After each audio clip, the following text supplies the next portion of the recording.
Hello everyone, it's nice to see you again. My name is Vic Gilgis and I'm here today to help you, well, and to help myself to get more out of life, get its cheeriness and be happier or happier.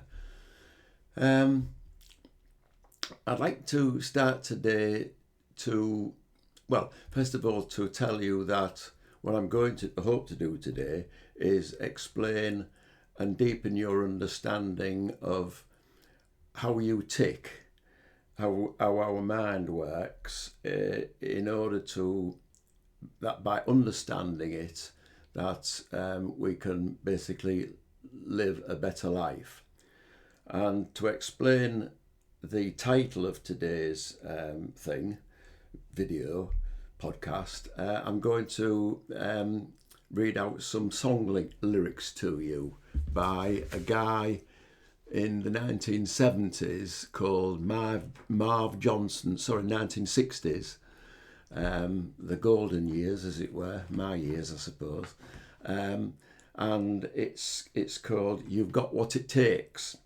And some of the lyrics are: you don't drive a big fine car, you don't look like a movie star, and on your money we won't get far, but baby, you've got what it takes. Now you don't live in a beautiful place, you don't dress with the best of taste, and nature didn't give you a beautiful face, but baby, you've got what it takes. So could you imagine buying that record for your girlfriend and then understanding why she packed you in straight away? But it is a bit of a Marmite song, but I think it went to #1. Very good record all those years ago.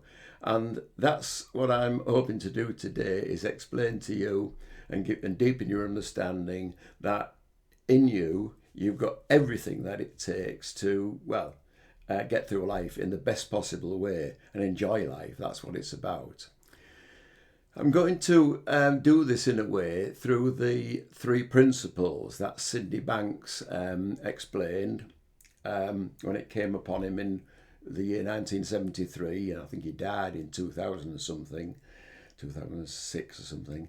But his work carries on, and there's plenty of videos and what have you that you can get to listen to Sydney Banks.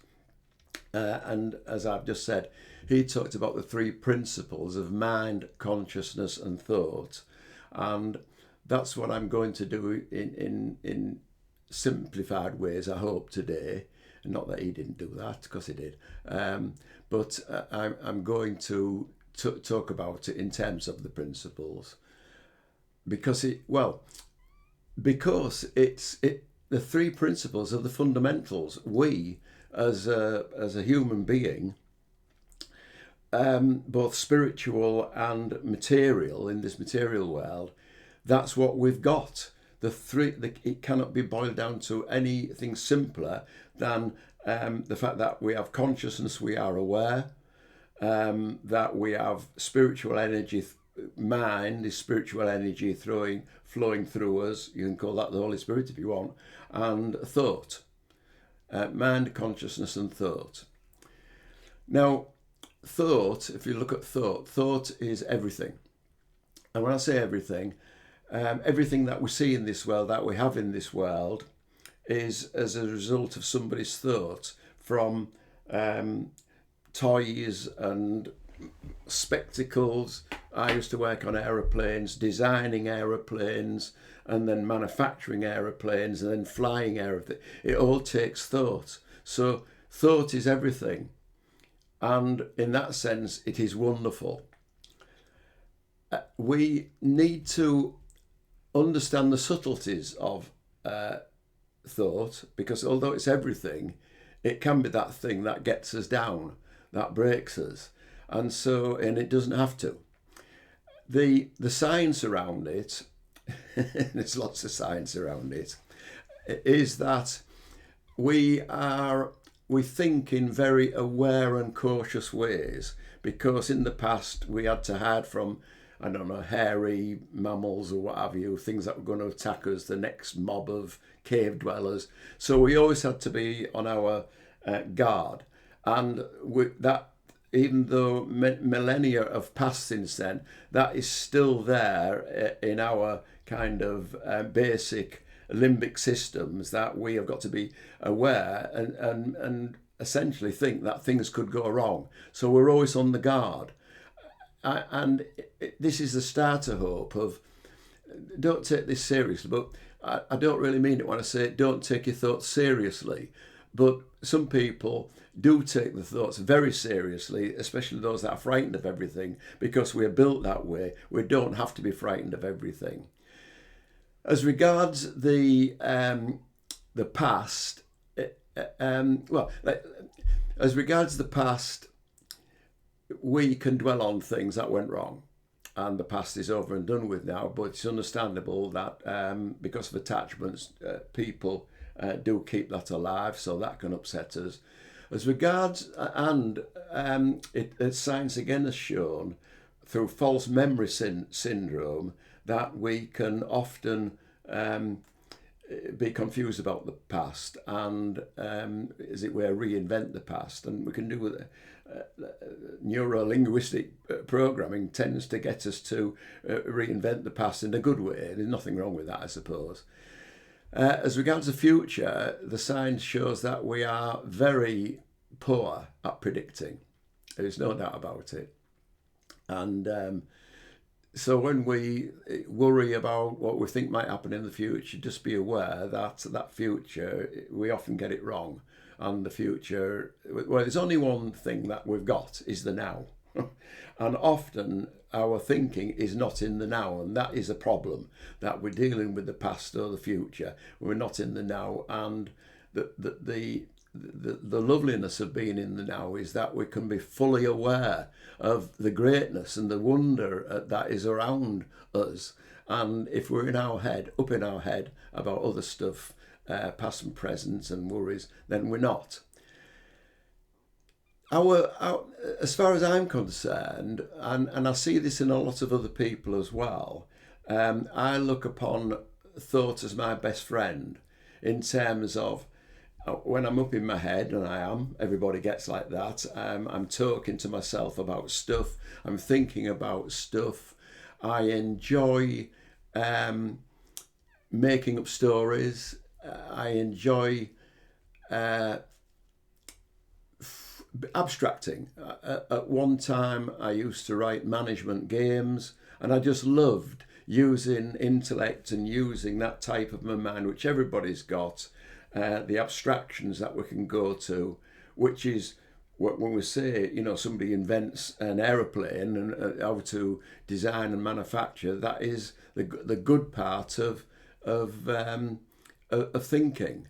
And it can be our best friend. In fact, it tries to be our best friend, but we have to put it into perspective in the sense that it is not us. It is part of us that we can refer to, but it doesn't rule us, it shouldn't rule us, and wisdom should overrule our intellect, but we tend to just think that we know it all. I often get like that, and I'm just trying here I'm humbling myself here to know, I know that I don't understand stuff, and what I try to understand that is going to be useful, I want to pass on to you.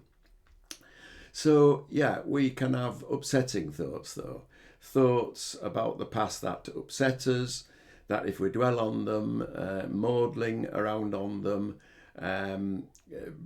looping I called it, where we keep on repeating upsetting thoughts in our mind, worrying, and that is the past thing. We tend to worry about stuff because that we're a bit built like that. We tend to look upon an ominous future, which, what I've just explained earlier, not a lot of point in that. And even the best of us, for example, Jesus had emotional distress because of what did happen to him or what was going to happen to him. So it can happen to us all because we are human. And I suppose the good thing about Jesus is that he knew he was also a being, and that is a spiritual side of us. But we are all that. And that's what this talk is about, is you've got what it takes.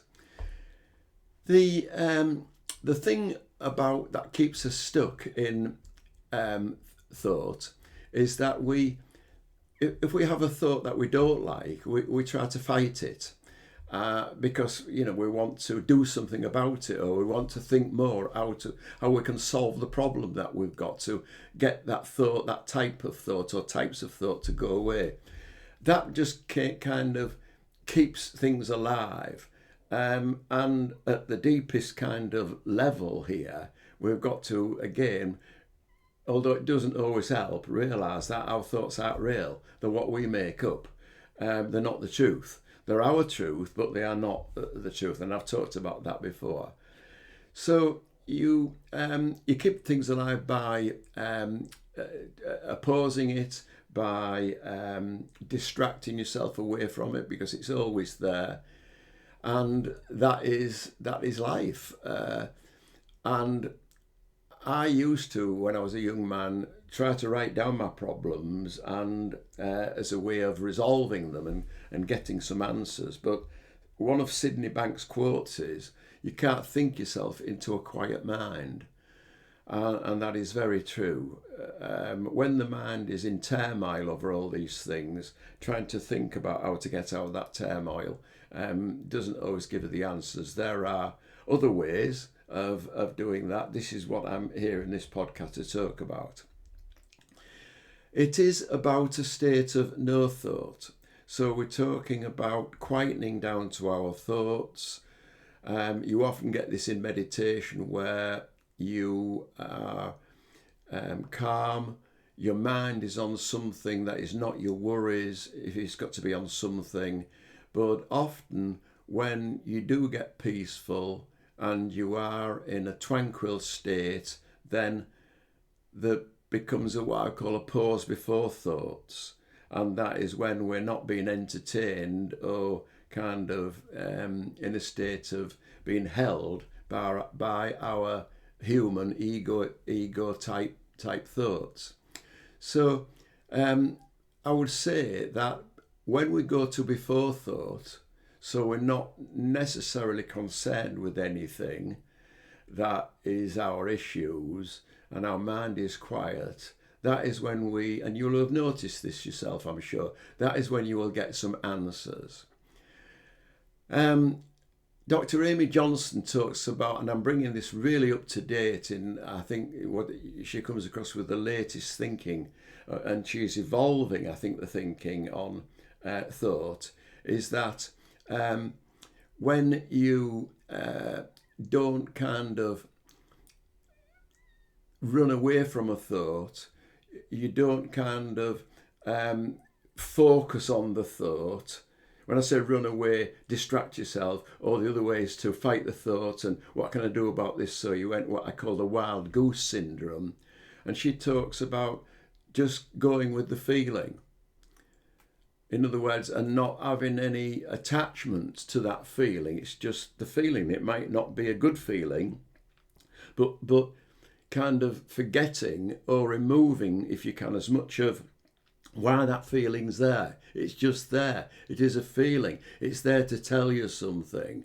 And the fact is that because we're built this way, that feeling does eventually go away. Whereas, coming back to what I said earlier, if we keep it alive by fighting it, then we're not going to get around it as quickly. So the no running away and the fact that knowing that your feelings are not correct is a signal, a natural signal that we are given to tell us to get away from the thoughts and to just look at what is, at being in what is, and in that state perhaps being inquirous, being mindful of what is happening, questioning, why do I feel like this, rather than trying to solve it. So you're being inquirous, as it were. When things feel right, so that is a signal, not necessarily, well, it's a signal that you're okay, your system is okay with it. And recently, my granddaughter, bless her, she's left university and doesn't know what to do, although she is doing stuff. She's got a job and what have you, but she still doesn't know what to do as regards her career. And so she's been looking at this and that and t'other. And all of a sudden, her mother was talking to me the other day and said to me, something's cropped up that her daughter, my granddaughter, thinks is right for her. It feels right. And I think that's a good clue. So in this talk, what I'm trying to do is explain how the mind works and how thoughts lead to feelings, and sometimes feelings lead to thoughts. And when you get the right type of feeling, intuition, whatever you want to call it, I call it a knowing. You just know. And in that sense, although you may not know all the details of that, and that's a good thing, because the future thing we can worry about, oh yes, I feel this is right for me to do, but if I do it, what's going to happen, X, Y, and Z? What I would say there is, and it's a good metaphor, is when you step onto the next step, it lights up because you are in the now, and the now is the time when you get the right information and feelings coming through, because you're in the now and your mind is clear. Because I suppose clear because you feel confident, because you know you've stepped on the right step, and that step in time, it might not be immediately, will tell you what to do, because it does just light up. Now, so I talked about thought, and in a way I've talked about mind, which is spirit, which has got intelligence that we have. That's a natural thing that regard. That's one of the three things. And to consciousness, our awareness. And I want to, that is our presence as an awareness of what we're doing. So in other words, we can think things, but we are the one who is aware of our thoughts. We are not our mind. Our mind is just that computer. And compared to that small mind, compared to big mind, the spirit, spirit is where the wisdom is, or right thinking is. And hopefully that informs our intellect and works with our intellect. Because as I've said earlier, our intellect is very good, but it can be very harmful. So I want to reference a book by a woman called Catherine Ingram, which is called Passionate Presence. And Catherine talks about 7 types of presence. There is wisdom, there is tenderness, and there is genuineness, silence, and I forget the other one. And in that sense, what Catherine Ingram is talking about is realizing that we have a presence and that we are imbued with the gifts that spirit or mind, as Sydney Banks called it, gives us. We have them. And in this talk, big part of is the hope, and I'm sure it will work, is that when you start to realise more and remind ourselves, that's a good way to remind ourselves of these gifts that we have in our awareness, and so that we can help ourselves and help others. For example, if I talk about myself here, and I'm always talking about myself, I'm sorry about that, but I think I've got a sense of humour, and that is a good thing, because when I can use that and I see others laughing and enjoying that, it is also part of me being able to not take life too seriously, because although life is wonderful and life is everything as well, and it encompasses that thought, if we start taking our thoughts seriously, if we start taking life seriously, because it is not life that upsets us, it is our thoughts about life that upsets us, to remind you. I kind of get more out of life when I say to myself, be aware of your awareness of things, awareness of landscapes, awareness of when you're out in town, or awareness of the food that we're eating, instead of just watching telly or reading from your phone on the side.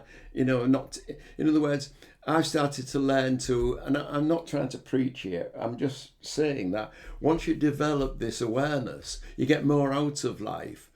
One thing that I'm aware of, and I'm very fortunate enough to be able to go down the gym, but and swim, because of that, I'm aware of my body. And that's a nice thing. The body is a wonderful machine. It helps us all the time, like our thinking does. And I think every now and then, it's a bit like a scan of our body. And sometimes it's not very nice because we have pain. But sometimes just to be aware of our body and notice our body, and whatever it does give us, to be grateful for that, sense it. So it is a good sensing equipment that we've got, our awareness. And when I've said about looking at all these things to understand it better, is looking at ourselves and life to understand that better. And Socrates, what did he say? He said, the unexamined life is not worth living. And that's very true. Is that when we start to look at why we're here and what's going on with us and how we tick and why we think this particular way, without taking it all too seriously, that is when we get more benefits here. Now, give you an example of this. Many years ago, I took my wife on a trip across America, and at one stage we were on a coach in Death Valley, and Death Valley is 140 miles long and 15 miles wide. We've got all these mountain ranges, and around there is the Mojave Desert and what have you. Anyway, the travel van that we were in, the aircon collapsed, give in, and everybody on the van, it got very hot, and my wife was very distressed, and then I was practicing hypnotism, and I was able to put her in a semi-trance, put her into a trance and calm her. And the reason I'm saying that is because there is an example of where you can talk to someone's mind, and in particular talk to your own and calm yourself. So there is a use in using the right words and picking out the right feelings to calm oneself. And just by the way on that, what showed me is the goodness of life, is that we all got off the van, the trailer van, to buy some water. There was some local, there were Indians selling water, and I thought, oh yeah, well, this is good. They'll be millionaires after today selling us water. They practically gave it away. It was cents, believe me. They could have made a lot more money. And that just shows they saw people in need of water, and they were very lovely and helpful. So with that, is our awareness here, going back to that, is taking things for granted. Because I remember that when we got back on the coach, and we're going past mountain range after mountain range, somebody commentated, probably me, oh look, there goes another mountain, I've fed up of them, seen enough of them today, let's get back to the crossword. Now I can see, how many of us in life miss out on life because it's boring and we're back to the crossword. In other words, I'm saying that we just really don't enjoy and don't get the juice out of what is right in front of us because we just start taking it for granted. It's boring. And so, as regards life as well, on that and our thoughts, we, as regards bad thoughts, as I said earlier, try to stop it, stop that. But it's happened. Life happens, and whether we like it or not, it's happened. And when we relate to it, it's already happening. So it's no good dashing around like a policeman trying to sort out what happened in that sense, because it has happened. And often we can get ourselves again on those wild goose chases trying to sort things out, which are basically trying to sort out our imagination. And if we let it go, we know what, if there is something that needs to be done, we know what to do anyway. So, there was a book many years ago by a guy called Daniel Goleman called Emotional Intelligence. And what he was relating to was how we worship IQ, intelligence quotient, and set our tests around it and our interviews around it, and in praise of others, people's IQ and intellect. When in actual fact, what gets us further, and there's research around this, that the people who have a high IQ, instead of EQ instead of IQ, have a high emotional intelligence, get on better, and live happier lives, more fulfilled lives. So going back to this flavour of things that I'm talking about, is that the more you're aware of what is good, the more that you look into what gives you the good feelings, the more you look at being in a state of before thought, where ideas, the best ideas, do come from. That's the way to go. And all I can say is that I hope that this strikes a chord with you, that you get out of your head more, start to look at life more, with the remit of knowing that it will give you a lot. And the benefit of that is that giving you a lot, which is you have it already in your presence. It just needs to be seen again and discovered again through understanding it's there and what it can give you, that it's natural, it's there, we've all got it, we've all got what it takes, going back to the title of this. And use it, because when we do use it, everybody else benefits, and it's just win-win. So thank you for listening. Take care. I'll see you again. Thank you.